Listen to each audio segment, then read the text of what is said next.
ട്രെൻഡായ LAT അഥവാ leaving apartment together എന്ന ജീവിത രീതി ഇന്ത്യയിലും കൂടുതൽ ശ്രദ്ധ നേടുന്നു. വിവാഹം കഴിക്കാതെ ആണും പെണ്ണും ഒരുമിച്ച് താമസിക്കുന്ന ലിവിംഗ് ടുഗദർ എല്ലാവർക്കും പരിചിതമായ ഒരു ജീവിത രീതിയാണ്. എന്നാൽ ഈ ആധുനിക ദമ്പതികൾ വിവാഹിതരാണെങ്കിലും തങ്ങളുടെ ഇഷ്ടവും താല്പര്യവും അനുസരിച്ച് 2 അപ്പാർട്ട്മെന്റിൽ താമസിക്കുകയും ജീവിക്കുകയും ചെയ്യുന്നു. ഫ്രീഡത്തിനും ഇക്വാളിറ്റിക്കും വ്യക്തി സ്വാതന്ത്ര്യത്തിനും വിശ്വസിക്കുന്ന ആധുനിക സാമൂഹിക ക്രമത്തിൽ മറ്റൊരാളുടെ ഇഷ്ടത്തിന് വേണ്ടി സ്വന്തം ഇഷ്ടങ്ങൾ മാറ്റിവെക്കാൻ അധികമാർക്കും താല്പര്യമില്ല. അതുകൊണ്ട് തന്നെ പരസ്പരം പൊരുത്തപ്പെട്ട് ജീവിക്കാൻ കഴിയാത്ത ദമ്പതികൾ വേർപിരിയലിന് പകരം തിരഞ്ഞെടുക്കുന്ന ജീവിതമാണ് ലീവിംഗ് അപ്പാർട്ട്മെന്റ്.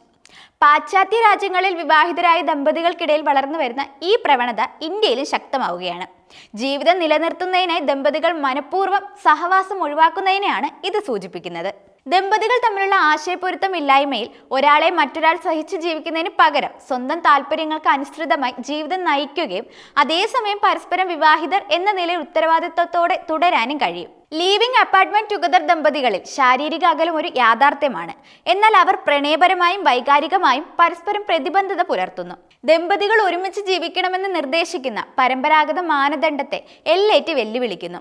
ദമ്പതികൾക്ക് ഒരേ കെട്ടിടത്തിലോ ഒരേ ഹൗസിംഗ് സൊസൈറ്റിയിലോ വ്യത്യസ്ത നഗരങ്ങളിലോ പോലും ജീവിക്കാൻ കഴിയും. ഒത്തുകൂടാൻ പ്രത്യേക ദിവസങ്ങളോ വാരാന്ത്യങ്ങളോ സജ്ജീകരിക്കുക, ഔട്ടിങ്ങുകൾക്ക് പോകുക അല്ലെങ്കിൽ അവധിക്കാലം ചിലവഴിക്കുക എന്നിങ്ങനെയുള്ള കാര്യങ്ങളിൽ അവർ പരസ്പരം യോജിക്കുന്നു. വേർപിരിയലിൽ നിന്ന് വ്യത്യസ്തമായി ഈ ദമ്പതികൾ ആശയവിനിമയം നടത്തുകയും പ്രതിബദ്ധത പുലർത്തുകയും ചെയ്യുന്നു. അതേസമയം ലീവിംഗ് അപ്പാർട്ട്മെന്റ് ടുഗദർ എല്ലാവർക്കും അനുയോജ്യമാണെന്നും പറയാനാകില്ല. അത് സമ്പന്നർക്ക് മാത്രം പ്രസക്തമാണ്. 2 കുടുംബങ്ങൾ നടത്തുന്നത് ചെലവേറിയതും നിലനിർത്താൻ ബുദ്ധിമുട്ടുള്ളതുമായ കാര്യമാണ്. വിജയകരമായ ഒരു ബന്ധത്തിന്റെ ആണിക്കല്ല് വിശ്വാസമാണ്. വിശ്വാസമില്ലാതെ വേർപിരിഞ്ഞ് ജീവിക്കുന്നത് തെറ്റിദ്ധാരണകൾക്കും അരക്ഷിതാവസ്ഥയ്ക്കും അസ്ഥിരതയ്ക്കും ഇടയാക്കും. സമയത്തിന്റെ അളവ് പരിമിതമാണെങ്കിലും ഒരുമിച്ച് സമയം ചിലവഴിക്കുന്നതിന് തന്നെ മുൻഗണന കൊടുക്കുക.